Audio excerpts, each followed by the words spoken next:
Augustine àti Capuchin ní 1842 àti Portugal ló ti wá ó dé sílùú Badagry ó ti pé 183 years ọdún yìí ó ti kú o. Henry Townsend oní first missioner tó kọ́kọ́ jọ́sìn kò pẹ́ tó fi kú òmẹ́ ẹ̀fọn lólóhùn àti àwọ̀ ẹ̀ padà. Ta ló mọ̀ ẹ̀sìn Islam wọ Nàìjíríà? Ẹ̀sìn Islam ti wà láti nǹkan bí ẹgbẹ̀rún ọdún sẹ́yìn, that was 1000 years back. Àmọ́ oníṣòwò àlì olómùwá láti Mali wọ Borno ní nǹkan bí 700 years. Ìyẹn náà máa ń pè ní ẹ̀sìn mọ́lé, ẹ̀sìn Mali ni. Talẹ̀ tó kọ́kọ́ gba ẹ̀sìn Islam ní orílẹ̀-èdè Nàìjíríà orúkọ rẹ̀ a máa jẹ́ Muhammed Dan Yakub tí ìnagijẹ rẹ̀ jẹ́ Muhammed Kumfa Onyemi of Kano ní 1463. Ó gba ẹ̀sìn yẹn pẹ̀lú dùnú àti ayọ̀ ó wá polongo ẹ̀ káàkiri gbogbo ìgbèríko Kano títí wọ Middle Belt lọ́hùn. Ó tún wá kọ́ mọ́sálásí àkọ́kọ́ fún wọn ìyẹn nílùú Kano. Mọ́sálásí àkọ́kọ́ ní orílẹ̀-èdè Nàìjíríà Kano ló wà. Ṣùgbọ́n mọ́sálásí àkọ́kọ́ ní orílẹ̀-èdè ilẹ̀ Yorùbá ìlú Ọ̀yọ́ ló wà. Wọ́n kọ́ ní 1550 AD ìyẹn jẹ́ 475 years ọdún yìí. Mọ́sálásí ẹlẹ́ẹ̀kejì ó wà nílùú Ìṣẹ́yìn wọ́n kọ́ ní 1604 ìyẹn jẹ́ 421 years ọdún yìí. Mọ́sálásí ẹlẹ́ẹ̀kẹta ó wà nílùú Ìwó Olódù Ọba wọ́n kọ́ ní 1655 ìyẹn jẹ́ 375 years. Mọ́sálásí ẹlẹ́ẹ̀kẹrin ó wà nílùú Ìbàdàn ó wà ní ìsàlẹ̀ òsì Ọ̀ṣúndínà ọ̀lẹ́ tó kọ́ wọ́n kọ́ ní 1810. Mọ́sálásí ẹlẹ́ẹ̀kejì ó wà ní Ọjàba wọ́n kọ́ ní 1830. Àwọn ìmáàmù mẹ́ta ló kọ́ mọ́sálásí Ọjàba. Akẹ́kọ̀ọ́ ọmọ Kùránì ni wọ́n wá láti sáìdì ilẹ̀ Haúsá wọ́n wá láti ilẹ̀ Haúsá wọ́n wọlé ní 1829 ní ẹwọ̀ Ìbàdàn 1829 bàbá gan ló ń kọ́ ọ́fíìsì ẹ̀sà tí ń bọ̀ mo sọ̀rọ̀ lọ́ba ẹ̀kọ́ láti inú kí mo sọ mo ní mọ́sá lẹ́ẹ̀kejì ìlú Ìbàdàn sọ́jà bá pé méjì Ìbàdàn ni ẹ̀dẹ̀fẹ́ sológbòdì ẹ̀rọ ọ̀sìn.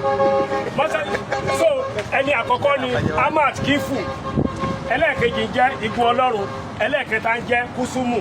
Àwọn mẹ́tẹ̀ẹ̀ta yẹn wọ́n wọ̀ Ìbàdàn ní 1829 wọ́n dẹ̀ kọ́ mọ́sálásí Ọjàba ní 1830.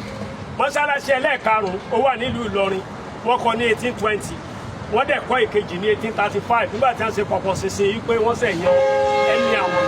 Lẹ́yìn tó kọ́kọ́ jágbára Nàìjíríà tẹ́ẹ̀bà tí ẹ bá ń kún wèmí ó já sékìtì ní Kọ̀gòsì 1942 ó ti pé 83 years ọdún yìí yí àtẹ́bí president wa àná nìyẹn Muhammadu Buhari.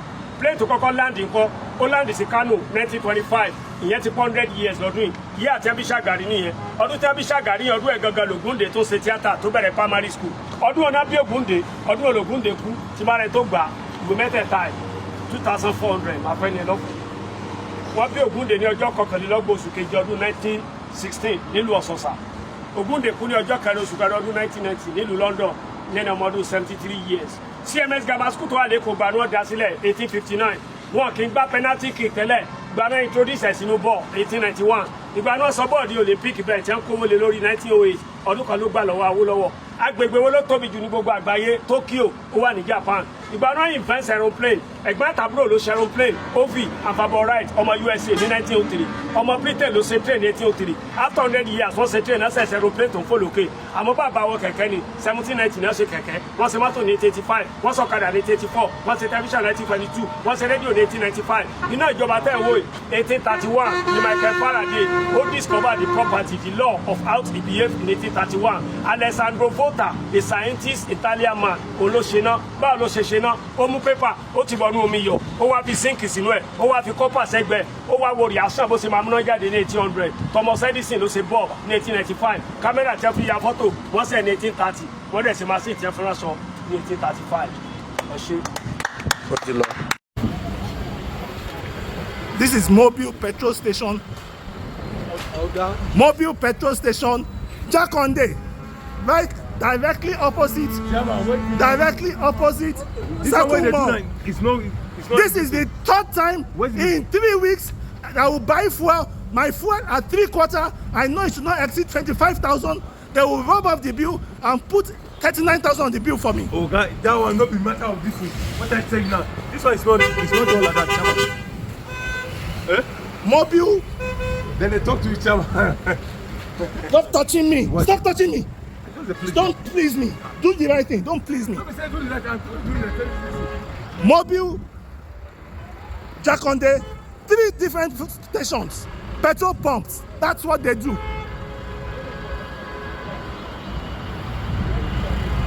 What madness? the country will show its madness. Is this government? Can I have my card? Mobile. This is going right onto social media. What do you mean, Oga? Am I lying against you? Oh, you are begging me. Why are you begging me? Do the right thing. Why are you begging me? 3 times in 1 week. You are begging me. Why are you begging me? Sorry for what? Sorry for what? Why would you sell fuel of 26,000 and charge me 39,500? No, he said It did not rub off. Every time, 3 times in 1 week, it is rubbing off. What madness is that? The guy that came here, that came to change. I was looking at it from my mirror. They thought I was distracted. I'm talking for myself. Okay, give me. Is this government? Is this government? Yes. 3 times. First time, the guy had to transfer the 15,000 naira back to me. I recorded it. Is this saving or current? Current. Madness. Everybody on that's what they do. The guy came behind him to change it. I was looking at them from my mirror. This is government too, Abi.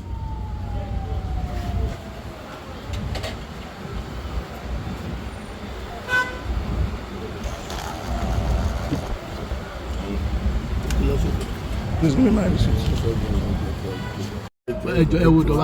No, madam. Are you part of them? No. You work here. That is why. Is it good? 3 times in 1 week. Even if I'm stealing money. Is this government? Why will people, you will make sure they look at it when you want to start, cause show 0. By the time they finish, I'm going to say nonsense. It's okay. Ẹni tó mú ajá lọ, ó ń train ajá bọ́n ṣe ń behaviours ajá ló ń kọ́ ajá. Ẹni tó ní ajá, òun ló ń fídíò ajá ń bẹ̀ yẹn. Ìyẹn ló ń fídíò ajá yẹn. Ajá ló ń mú padà wá fún yẹn. Ajá ló ń mú padà wá fún yẹn. Bó ṣe máa train ẹ̀, ó lè jẹ́ ajá tó jẹ́ wípé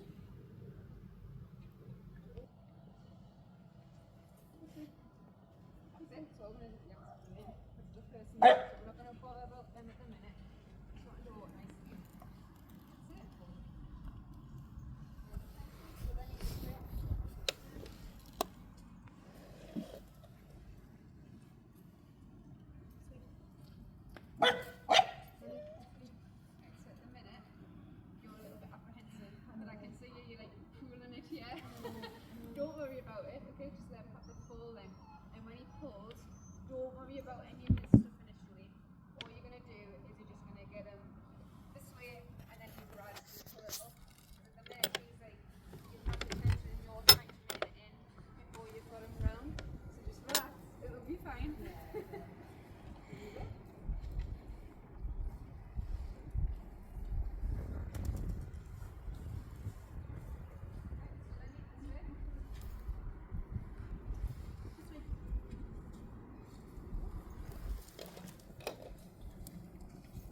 Tension, Lenny.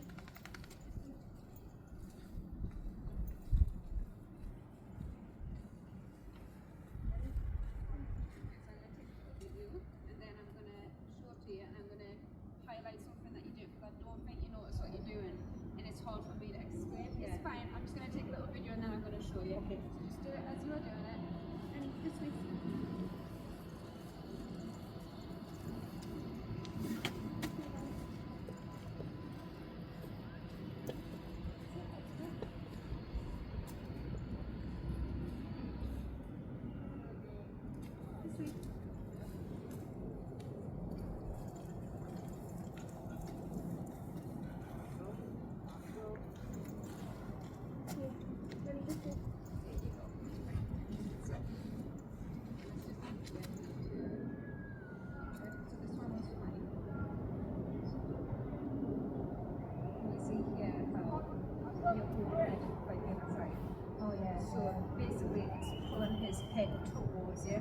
So basically, you want to have like drop it here, then put the leash on the other hand. Okay. So it's not on one side, yeah, on the side.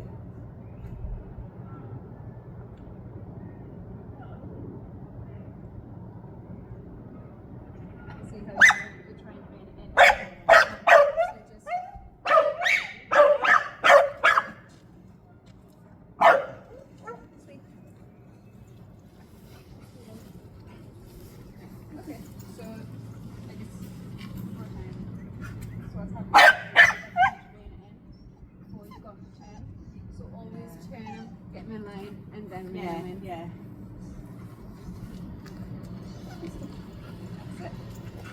Right.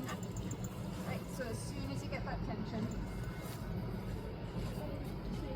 do it again. Swinging. Ready? It's okay, it'll come with time. So basically what you want to do is just have it in one hand. So when I'm holding them, I'm not even doing that. I'm not, none of this. I literally just fingers like that.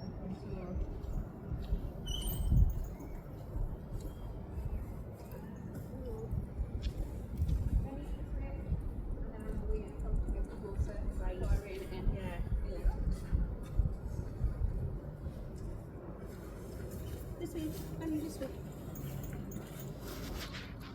Right, there you go, there's tension. Sorry, it's okay, it's okay. It's alright, don't worry about it.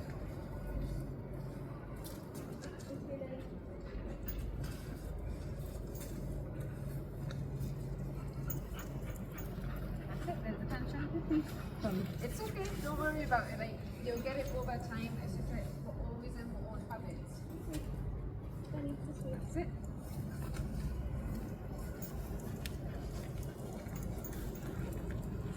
This way. Tension. This way. Right. So don't worry if you make a mistake. It's gonna happen because you're not just training him, you're also training yourself. Ẹ̀kọ́ wo ni mo fẹ́ ká kọ́ nínú nǹkan tó ń ṣẹlẹ̀ yìí? Ẹ wo ìlú níbi tí wọ́n ti fi ẹ̀mí fún ẹranko.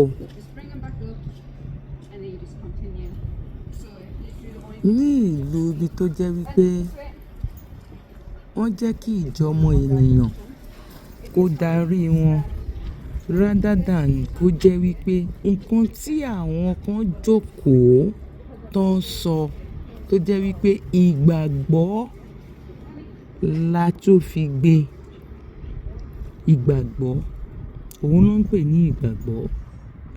Ẹni tí ìgbàgbọ́ ẹ̀ wá kún dé orí òṣùwọ̀n tí ò kún tó ojú òṣùwọ̀n tí ẹ tún wá sọ wípé pípa nìkan máa pa wọ́n. Ìyá mi, bàbá mi, ẹ̀gbọ́n mi àti àbúrò mi, mẹ́wàá ń ṣẹlẹ̀ nílẹ̀ Yorùbá, mẹ́wàá ń ṣẹlẹ̀ ní Áfríkà, but ilẹ̀ Yorùbá gangan òun ló jẹ wá lógún. Mẹ́wàá tó ń ṣẹlẹ̀ tá lè gbé wá sórí social media. Òtútù mú mi, eléyìí pọ̀, eléyìí máa pọ̀ ó, eléyìí pọ̀, ó pọ̀, eléyìí pọ̀. Kan tó ń ṣẹlẹ̀ bí wọ́n ṣe ń ṣe lótìtọ́ àti òdodo, wọ́n ní ẹ̀sìn kan ló kọ́ wọn. Ọ̀pọ̀lọpọ̀ àwọn ènìyàn yìí 70% nǹkan tó ń lò, wọ́n rí nǹkan fi báàkẹ̀. Ilé ayé ò ṣe é gbé, ọ̀run ò ṣe é bínú lọ. Ìlú òyìnbó ò máa ṣe dúró sí, Nàìjíríà ò ṣe é bínú lọ, ilẹ̀ Yorùbá ò ṣe é bínú lọ. Àwọn people yìí ń dá sẹ̀ríà fáwọn ènìyàn, yálà ó jẹ́ Kristẹni, ó jẹ́ Mùsùlùmí tó ń ṣara wọn. Àwọn fídíò tó ń jáde lẹ́nu ọjọ́ mẹ́ta tí ò lè wá sórí ayélujára, ó ti lágbára jù. Ó ti pọ̀ jù. Ẹni tó ń kọ́ ní nǹkan bó ṣe máa bájá sọ̀rọ̀, bó ṣe máa ṣe pẹ̀lú ajá, owó ló máa san o. Tó bá fẹ́ lọ sí holiday, ó ti níbi tó máa já kólógbò ẹ lọ tó máa sanwó fún o. Ìrọ̀rùn ló bá dé ló ń jẹ́ bẹ́ẹ̀ o. Ìwé kankan tí kò darí wọn, ó ti darí wọn rí nígbà náà rí. Wọ́n jẹ́ kí ìwé kankan kó darí àwọn mọ́. Ìjọmọ ènìyàn gangan ló jẹ́ kó máa darí wọn. òpópó mẹ́kà mọ́ roro àlùjọ́nà ìlú òyìnbó leléyìí ó mọ́ roro ọwọ́ ló tún ṣe àti òfin àti ìjọba tán lálùbáríkà tó fẹ́ ìjọmọ ènìyàn ló kọ́kọ́ jẹ wọ́n lógún ó jẹ wọ́n lógún nǹkan tó ń ṣẹlẹ̀ láfíríkà ń sìn lágbára ó tóbi ó lẹ́tìkẹ́ mo rò pé èyí tí mo máa play yìí ó ní ẹ máa fi wá gbọ́ nǹkan tí pásítọ̀ kan kí ni pásítọ̀ yìí kí ló sọ kí ni ìjọmọ ènìyàn ẹ máa rí ìjọmọ ènìyàn nínú ẹ̀ bọ̀ wọ́n ti ń jẹ́ kí ẹ̀sìn gba ìjọmọ ènìyàn ti wá nílẹ̀ Yorùbá òun ló fi jẹ́ wípé wọ́n ní kán lọ arrest Aláàfin wa wọ́n ní kán arrest Aláàfin ò torí Aláàfin sọ wípé a fẹ́ ṣe ètùtù ìlú Aláàfin kọ́ lọ́wọ́ àti kọ́kọ́ ṣe àwọn Ìkòròdú wọ́n ń ṣèṣe mọ́ gan ní àwọn Ìjẹ̀bú àǹkó bọ̀ àṣírí tó tú fún àwọn pípò yìí ni wípé gbogbo agbára gbogbo ìgbìyànjú tó ń gbà wípé kí wọ́n lè sọ gbogbo ilẹ̀ Yorùbá kan sọ di ìlú mùsùlùmí àwọn alálẹ̀ òde ìgbìyànjú wọn yìí ládé òun ló ṣe wá wò wípé ta ni káwọn wá lò báyìí wípé káwọn lọ lo Sultan of Sokoto kó tún wá máa pàṣẹ fún wọn nílẹ̀ Yorùbá tálàṣẹ báwo lọ̀rọ̀ náà báwo ló ṣe rí báyìí ẹ wo bí àwọn eléyìí ṣe ìjẹ́ ẹranko ẹ̀mí ẹ̀ tó jọ wọ́n lójú ẹ̀mí ọmọ ènìyàn wá jọ àwa lójúmọ́ bó o bá o pa bó o bá o bú lẹ́sẹ̀ ìgbà tó jẹ́ páwọn olórí gangan tó ń ṣe ìdá orí ẹ̀sìn gangan kò sí ọ̀rọ̀ dáadáa ọ̀rọ̀ ìfẹ́ kò sí lẹ́nu wọn àwọn náà tí kọ́kọ́ ń dánú mọ́nú náà nígbà náà lọ́hùn tán ní ẹ wá ní kí fàyàn fún yín ṣé fàyín ò rí wá ní tó ń fẹnu tẹ́ńbẹ́lẹ́ nínú ìjọmọ ènìyàn ní pé má fi ẹni tẹ́ńbẹ́lẹ́ ẹ̀sìn ẹlẹ́sìn má fi ẹni tẹ́ńbẹ́lẹ́ ọmọ ẹ̀dá ẹgbẹ́ ẹ̀ yálà ó ń da omi sẹ́nu ó ń já omi ó ń já itọ́ lẹ́nu yálà kò lẹ́sẹ̀ yálà kò lójú ìjọmọ ènìyàn bọ̀ kò sí yẹn ìjẹ́ ẹ̀sìn gangan lọ ní kó jọ wá lójú ìjẹ́ ẹ̀sìn gangan ìbọn náà ti ń ṣerú ẹ̀ bá dúpẹ́ lọ́dọ̀ Ọlọ́run a dúpẹ́ lọ́dọ̀ àṣẹ̀dá wípé bèbí ti ṣẹ́jú àwọn youths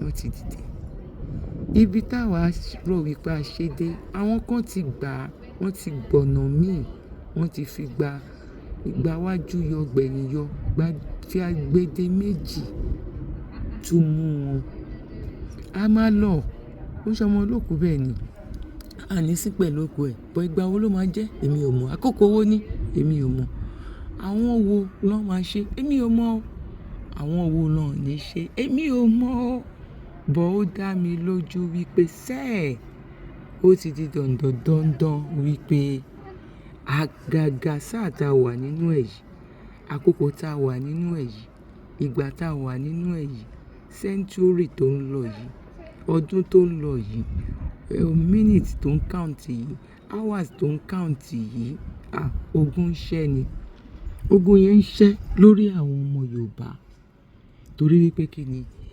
ọpẹ́lọpẹ́ social media tí ò bá sọ̀rọ̀ social media ni àní rí nǹkan kan wọ́n máa pàápàájú díẹ̀ ni a nítorí ìran Yorùbá sẹ̀ lélẹ́dùmarè ṣe dá ọ̀rọ̀ social media sílẹ̀ torí wípé tán ní lórí wípé ń wa bọ̀ sẹ́ àní ifá ó ní í ṣe ìmọ̀ ifá ó ní í ṣe nínú ọ̀rọ̀ kọ̀ǹpútà òun ló fi jẹ́ wípé at the end of the day àwa ló tún padà la tún jẹ àǹfààní ẹ̀ títí tí a máa fi débi tá à ń lọ. Ọ̀tá pọ̀ o, ọ̀tá pọ̀ ju enemy lọ. Ọ̀tá ṣe kí ni? Ọ̀tá pọ̀ ju enemy lọ. Ọ̀rọ̀ ẹ̀sìn kọ́ leléyìí. Ọ̀rọ̀ ìkónilẹ́rú pátápátá báàdì. Wọ́n wá sọ wípé Ṣèyí Tinubu ó lọ ń kígun mi. Ṣèyí Tinubu ó lọ ń kígun mi. Ọmọ nǹkan tó ń ṣe. Ṣèyí Tinubu wà ní kígun mi. Tinubu fúnra rẹ̀ wà ní kígun mi. Ìyàwó ti Bọ́lá Ahmed Tinubu ó wà ní kígun mi. Ìyá lọ́jà Tinubu ó wà ní kígun mi. Ara nǹkan tó máa ṣe máa kígun mi. Ẹ jẹ́ a gbé fídíò yẹn wá kẹ́ ẹ sáré fojú ayọ̀ wò ó. Ìwọ tó bá wẹ̀ lẹ́ẹ̀kejì tán ò lè mọ nǹkan tí mò ń sọ. Ẹ máa bá mi kà lọ. Yorùbá pẹ̀lú jìbìtì Yorùbá wàláhì mọ kan sára sí yín n ò mọ bá ṣe jọ dúró wájú Ọlọ́run n ò mọ báwọn ará yòókù bá dúró wájú Ọlọ́run mi ìmọ̀ báwa ó ṣe dúró ara léèrè ò ní fẹ́ kó o kú kò sí ní fi o jẹ́ èèyàn kí ló dé tí o tó ní jẹ́ èèyàn kí ló dé tí ò ní fẹ́ kó o jẹ́ èèyàn àbí bàbá sì ń jà bára wa jà bí ká kú kọ́ ẹ̀jẹ̀ á máa para wa ẹ̀jẹ̀ á para wa bọ́ ọ bá rí mi pọ́ pa mí bẹ́ẹ̀ mi náà bá rí wọ náà wọ́n pa ọ ni. bímọ kọsọ̀bọ̀tì àìdì náà. ẹni tá a jẹ́ ó ṣàǹfààní kí là ní pa sí. Since 1963, more than 22 African presidents were assassinated while in power, many of them after asserting their independence and refusing to comply with colonial powers. France, directly or indirectly, is linked to all these assassinations, as African leaders who challenged neo-colonial influence were often met with violent ends. Here's the list of the assassinated African presidents. 1963, Sylvanus Olympio, Togo, sought economic independence by rejecting the CFA franc. 1966, John Aguiyi Ironsi, Nigeria, attempted to unify Nigeria amidst ethnic tensions. 1969, Abdirachid Ali Shomake, Somalia, advocated for Somali unity and nationalism. 1972, Abeid Amani Karume, Zanzibar, pushed for socialist policies. 1975, Richard Ratsimandrava, Madagascar, sought to end foreign interference. 1975, François Ngata Tombalbaye, Chad, resisted French political influence. 1976, Murtala Ramat Mohammed, Nigeria, criticized Western interference in Africa. 1977, Marian Ngouabi, Congo-Brazzaville, advocated Marxist-Leninist policies. 1977, Teferi Bante, Ethiopia, overthrown during political turmoil. 1981, Anwar el-Sadat, Egypt, assassinated after a controversial peace treaty. 1981, William Richard Tolbert, Liberia, pushed for economic reform. 1987, Thomas Sankara, Burkina Faso, anti-imperialist, opposed neocolonialism. 1989, Ahmed Abdallah, Comoros, political instability and external influence. 1989, Samuel Kanyando, Liberia, killed during a civil war influenced by foreign interests. 1992, Mohamed Boudiaf, Algeria, assassinated amidst political conflict. 1993, Melchior Ndadaye, Burundi, first democratically elected Hutu president. 1994, Cyprien Ntariamira, Burundi, died in a plane crash with Juvenal Habyarimana. 1994, Juvenal Habyarimana, Rwanda. His death triggered the Rwandan genocide. Before I reveal the last 5 presidents assassinated by France, like this video and subscribe to support Africarized. 1999, Ibrahim Bare Mainasara, Niger, assassinated during political instability. 2001, Laurent Désiré Kabila, Congo-Kinshasa, challenged Western exploitation. 2009, João Bernardo Vieira, Guinea-Bissau, political tensions and military involvement. 2011, Muammar Gaddafi, Libya, overthrown during a NATO intervention. 2021, Idris Deby, Chad, killed during conflict with rebel forces. These assassinations destabilized nations, leading to civil wars, economic decline, and continued foreign exploitation. The legacy of these leaders and the impact of their untimely deaths remain a powerful reminder of Africa's ongoing struggle for true independence and self-determination. Mo kí ogbó ọmọ Yorùbá nílé lóko àtìlẹ́yìn òdì ní kíkí tó lájúlọ wípé àbọ̀rú àbọ̀yè bọ̀ ṣíṣẹ́. Mo jẹ́ kí ogbó ẹ̀yin Mùsùlùmí ilẹ̀ Yorùbá náà wípé Salamu alaikum wa rahmatullahi wa barakatuh. Nǹkan kan ló gbé mi wá láàárọ̀ yìí tí mo wò pé kí n sọ kí n tó máa jáde. Òun ni pé ọ̀rọ̀ ẹ̀sìn Islam yìí ó dàbí dùgbẹ̀dùgbẹ̀ tó so sókè ni. torí tó bá já ó máa kan oníkálukú. Àwọn mùsùlùmí ni mo ní láti bá sọ̀rọ̀ tí mo fẹ́ kí ẹ mọ̀ pé nǹkan tó mú ẹ̀sìn Islam wá ṣe nílẹ̀ Yorùbá òun ni pé wọ́n fẹ́ wá fi da ilẹ̀ Yorùbá rú kí wọ́n lè gba ilẹ̀ lọ́wọ́ ọmọ Yorùbá. Òun ló máa jẹ́ ká jọ wo nǹkan tí ó ṣẹlẹ̀ ní ìdigunjalè Badru nígbà tí Muhammadu tó kó àwọn ọmọ ogun ẹ̀ àwọn 313 tí wọ́n kojú Abu Sufyan ṣòwòṣòwò ìyẹn ń bọ̀ láti Syria pẹ̀lú ọ̀pọ̀lọpọ̀ owó. Àwọn Muhammadu dá wọn lọ́nà, wọ́n kọjú ìjà sí wọn. Ẹ wá á máa ya àwọn èèyàn lẹ́nu wípé báwo ni àwọn 313 ní àwọn Muhammadu wọ́n ṣe borí àwọn Abu Sufyan tó jẹ́ 1000. Àwọn ará Mẹ́kà náà ni ẹ̀dẹ̀ pé ará Mẹ́kà náà ni Muhammadu kó tó di pé lọ sí Medina. Medina ló wà ló ti ṣe ìkọlù yìí sí àwọn tó ń bọ̀ láti ibi òwò wọ́n digunjalè, wọ́n gba gbogbo ẹrù wọn. Àmọ́ báwo gan ni wọ́n ṣe borí wọn?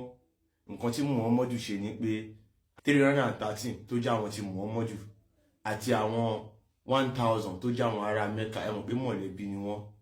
Muhammadu ó kọ ojú ẹbí àtàrà, ó kọjú wọn síra wọn. Ó kọjú ọmọ sí bàbá, ó kọjú bàbá sọ́mọ, ó kọjú ọ̀rẹ́ síra wọn, ó kọjú ẹ̀gbọ́n sábúrò, ó kọjú àbúrò sẹ́gbọ́n. Àwọn Abu Sufyan wò pé àwọn mọ̀lẹ́bí àwọn làwọn tó ń bá wọn jà yìí, àwọn yẹn ò wọ́n kí ni Muhammadu máa sọ? Muhammadu ń sọ fún wọn pé ẹ pa wọn. Ó tún sọ fún wọn pé tẹ́ bá rẹ́ni báyìí ẹ pa, tẹ́ bá rẹ́ni báyìí ẹ pa. Muhammadu àwọn mọ̀lẹ́bí mi ẹ pa wọn. Tó bá mọ̀ pé ó fẹ́ wọ àlùjọ náà ẹ pa wọn. Ó dẹ̀ kọjú ìjà síra wọn. Àwọn tí bí wò pé àwọn mọ̀lẹ́bí àwọn yẹn àwọn ò lè pa wọn. Òun ló fà á tí Muhammadu fi borí ìjà yìí. Ó kọjú mọ̀lẹ́bí síra wọn. Ẹ wá wo ẹ̀sìn Islam lẹ́ni wọ́n mú wá sílẹ̀ Yorùbá kí àwa ọmọ Yorùbá náà ká lè kọjú ìjà síra wa. Quran sọ ní Quran 9 verse 123 ó ní o gbọ́dọ̀ máa kórìíra kó máa kanra mọ́ ẹni tí ò bá ti gbàgbọ́ nínú Islam tó wà ní agbègbè ẹ̀. Ẹ̀sìn yìí ò ń ṣe àtọ̀dọ̀ Ọlọ́run. Quran 9:29 ó ní ẹni tí ò bá ti gbàgbọ́ nínú Allah ẹ máa bá wọn jà, ẹ máa pa wọ́n. Ó jẹ́ tó wá sọ níbì kan ìpè ẹ lè bá wọn jà kẹ́ ẹ kú síbẹ̀, tẹ́ ẹ bá kú sójú ogun yẹn ogun ẹ̀sìn ni ẹ máa wo àlùjọ náà yìí ò sí. Muhammadu kàn lu àwọn nǹkan yìí ó lè fi gba ìjọba tó fẹ́ gbà ni. Tó bá ti ṣe gbogbo nǹkan yìí kí ni nǹkan tó máa ṣe? Wọ́n máa gbàjọba bí Muhammadu ṣe gbàjọba ní Mẹ́kà. Bẹ́ẹ̀ náà ni wọ́n ṣe fẹ́ wá ṣe o. Wọ́n fẹ́ gbàjọba ilẹ̀ Yorùbá. Wọ́n fẹ́ sọ wá di ẹrú lórí ilẹ̀ wa kí gbogbo àwọn ọba wa kí wọ́n di emir, káwọn Fúlàní kan máa jẹ gàba lé wa lórí. Ni mo ṣe ń sọ fún ẹ̀yin ọmọ Yorùbá tẹ́ jẹ́ mùsùlùmí, ẹ lọ ṣí àwọn òwe yìí wò kẹ́ẹ̀dẹ̀ ronú sí dáadáa. Ọlọ́run kọ́ ló ń sọ̀rọ̀ nínú Quran àti wípé kò sí nǹkan tó kan ọmọ Yorùbá pẹ̀lú ẹ̀sìn àjòjì. Kò sí nǹkan tó kàn wá pẹ̀lú ẹ̀. Wọ́n mú wá láti wá fi bayé wa jẹ́ ni. Ẹ̀sìn yìí ò ní nǹkan kan tó fẹ́ ṣe fún wa o. Ìgbà wo gan ló tiẹ̀ wá ja ogun Badru yìí, ìyẹn ìdigunjalè Badru yìí, ìgbà wo gan ni wọ́n jà? Wọ́n jà ní March irú bí oṣù yìí báyìí náà ni wọ́n jà.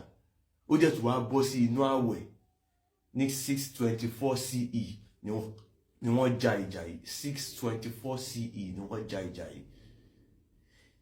Ó tún bọ́ sí inú àwẹ̀. Ẹ̀yin dẹ̀ ń sọ pé tó bá di inú àwẹ̀ wọ́n máa so àìṣàìtọ́yìn mọ́lẹ̀, kò ní sí kinní kan, kò ní. Àmọ́ inú àwẹ̀ ni Muhammadu kógun ja àwọn aráàlú ẹ̀. Ó pa wọ́n, ó pa mọ̀lẹ́bí, ó pa ẹbí àtàrà nítorí pé ó fẹ́ gba owó tí wọ́n ń kó bọ̀. Ẹ̀yin èèyàn, ẹ jẹ́ ká lọ ka àwọn nǹkan yìí. Gbogbo nǹkan tá à ń sọ ìyá ò sọ lórí, a ò fi parọ́. Ẹ béèrè lọ́wọ́ àwọn àfáà yín, ẹ̀yin náà lọ kà fún ara yín. Ẹ wá béèrè pé báwo gan ló ṣe jẹ́.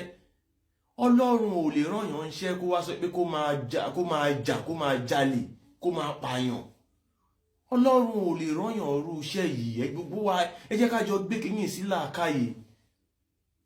Dùgbẹ̀dùgbẹ̀ yìí táwọn Fúlàní tí wọ́n ń ṣe yìí torí àwọn Fúlàní ni àwọn olórí ẹ̀sìn yìí wọ́n dẹ̀ fẹ́ gbalẹ̀ ni ẹ̀yin ọmọ Yorùbá náà dẹ̀ ni wọ́n fẹ́ lò láti fi kojú àwa tá a jẹ́ ọmọ Yorùbá wọ́n fẹ́ káwa náà ká kojú ìjà síra wa ká para wa ká bára wa jà kí wọ́n lè ṣe kíni kí wọ́n lè gbàjọba ẹ jẹ́ ká ronú sí i wọ́n fẹ́ fi ọ̀run gba ayé lọ́wọ́ wa ni kò síbi kankan tó ń jẹ́ àlùjànnà tí wọ́n bá sọ pé lóòótọ́ ẹ̀sìn yìí ló máa mú ọ wà àlùjànnà wọ́n ti wà nínú ẹ̀sìn yìí kán jẹ májèlé kan máa lọ irọ́ ni wọ́n ń pa oníkálukú ló ti ní àṣà àti ṣe tiẹ̀ a ti sọ láìmọye ìgbà pé ẹbọ Sáúdí lẹ̀ ń bá wọn ṣe òkúta ni wọ́n ń sìn Kàábà tẹ̀ ń forí balẹ̀ fún yìí tí Allah wà ń bẹ̀ yìí Kàábà yìí òkúta tí wọ́n ti ń forí balẹ̀ fún ni wọ́n fi kọ́ ọ a ti kà láìmọye ìgbà inú ẹ lọ yẹ̀ wò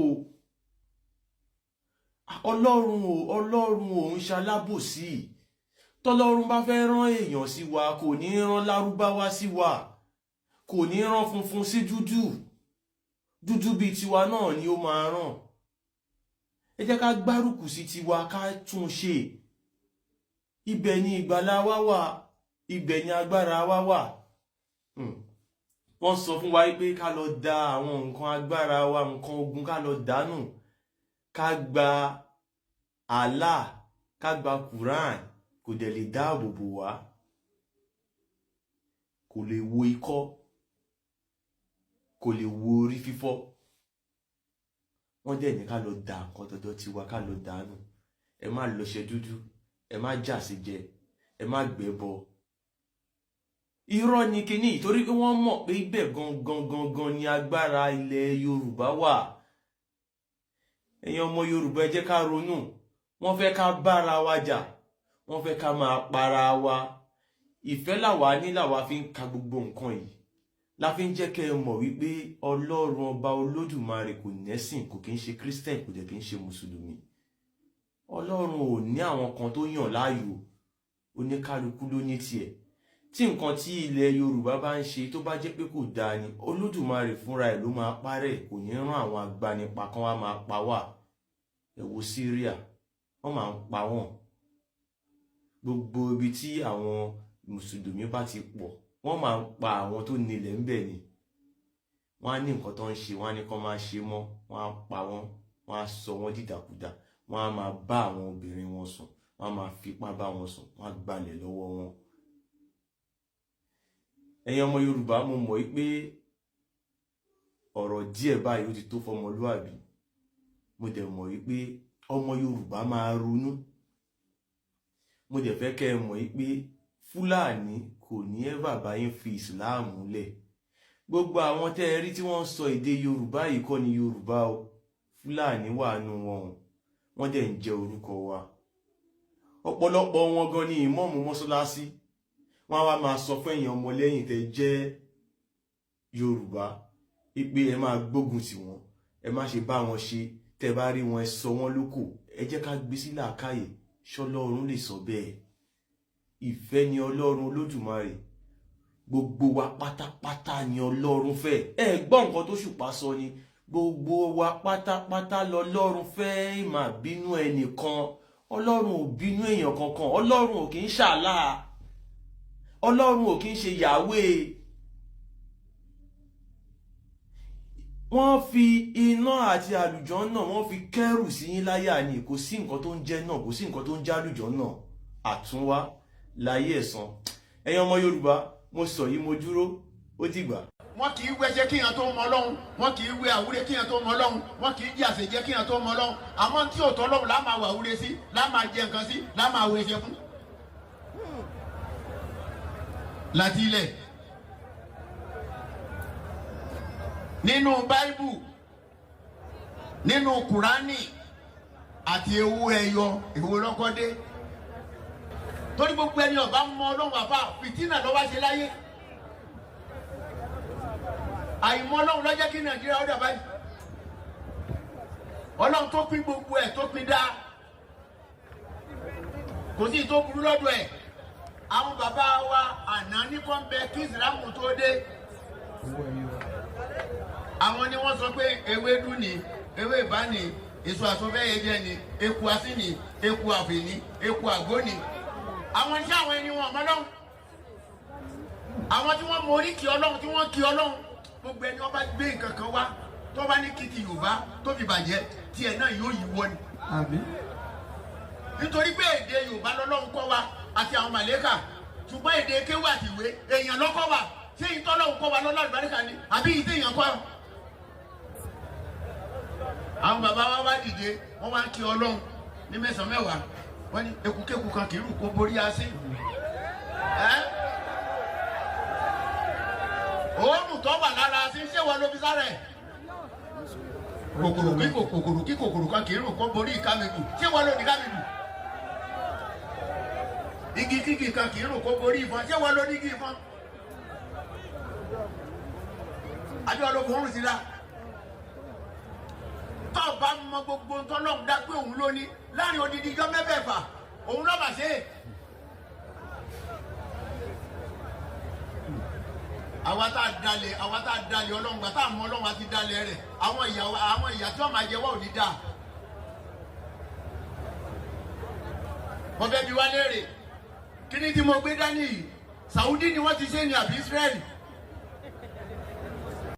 mo kí gbogbo ojú tí wò mí ti ń gbọ́ mi jákèjádò orígun mẹ́rẹ̀ẹ̀rin àgbáyé orúkọ mi ni ambassador àkànfẹ́ ìwò tí mo jẹ́ agbẹnusọ fún iléeṣẹ́ X2 Ultimate Haaa International Limited níléeṣẹ́ wa bì láti màmọ̀ dájú nǹkan kan tí eléyìnbó ń pè ní health is wealth ìlera lọ́rọ̀ kì í ṣàfẹnujẹ́ nìkan tá a bá ń gbọ́ ọ̀nì sétí torí gbogbo lọ́gbọ̀ àwọn èèyàn ni wọ́n ń kojú àìsàn tí a pè ní ìfúnpá gíga ìdí nìyí tí iléeṣẹ́ X2 Ultimate Haaa fi ṣètò oògùn ìfúnpá gíga fún ní powder àti ní olómi kò tán síbẹ̀ oògùn ìtọ̀ ṣúgà ó wà ní iléeṣẹ́ X2 Ultimate Haaa International Limited ní powder àti ní olómi òun náà lẹ̀ ń wò yìí oògùn ọ̀pẹ́ ẹ̀yìn wà tí a ti ṣe lọ́jọ̀ fún ẹni tó bá ń kojú ọ̀pẹ́ ẹ̀yìn torí gẹ́gẹ́ bí ìṣòro iléeṣẹ́ wa níbí ní oògùn ẹ̀ tó lè bá wọn tán rẹ̀ lójú ọgbọ́n bákan náà ogunlọ́gọ̀ àwọn èèyàn ni wọ́n jẹ́ oníbìísí tí wọ́n ti rora wọn pín wípé ọlọ́run ò lè ṣe ṣùgbọ́n tó jẹ́ pé àìsàn kan sómìíràn ní nǹkan di ọmọ bíbí wọn ó wà ní iléeṣẹ́ X2 Haaa International Limited fún ìwòsàn fún àwọn oníbìísí kò tó síbẹ̀ o a ní ọ̀pọ̀lọpọ̀ oògùn tí a ṣe létò fún ẹni tó bá jẹ́ ẹni tó bá ní ikùn gbẹ̀ndù tó jẹ́ pé ọ̀rá ti pọ̀ jù lára ẹ̀ ó máa bá wa burn fat àpè ní X2 burn fat fún obìnrin àti fún ọkùnrin bákan náà fún iléeṣẹ́ X2 Ultimate Haaa International Limited a ní egbòogi èyí tá a ṣe ní powder fún ẹni tó bá ń kojú àìsàn stroke ó wà ní iléeṣẹ́ X2 Ultimate tẹ́ ẹ bá lé èèyàn tó ní lẹ́gbẹ̀ẹ́ ẹ dán wò ìjọba lù lóǹtẹ̀ fún lílò torí pé ojú dání. káàkiri ni wọ́n ti mọ̀ wá nílẹ̀ yìí jákèjádò àgbáyé kò sí onírúurú àìsàn tàbí àrùn tẹ́ lè máa kojú tí a ní oògùn rẹ̀ egbòogi ẹ̀dá ti ṣe lẹ́jọ̀. torí ẹ̀ àìrìn jìnnà láìra gbúpẹ́ ọ̀kẹ́rẹ́ o 079 0153 tàbí 0806 4000 204. X2 Ultimate Haaa International Limited. Health is wealth. With care, God is. Kindly subscribe to YouTube channel and follow on Facebook page at Dr. Zabby's Talk Show.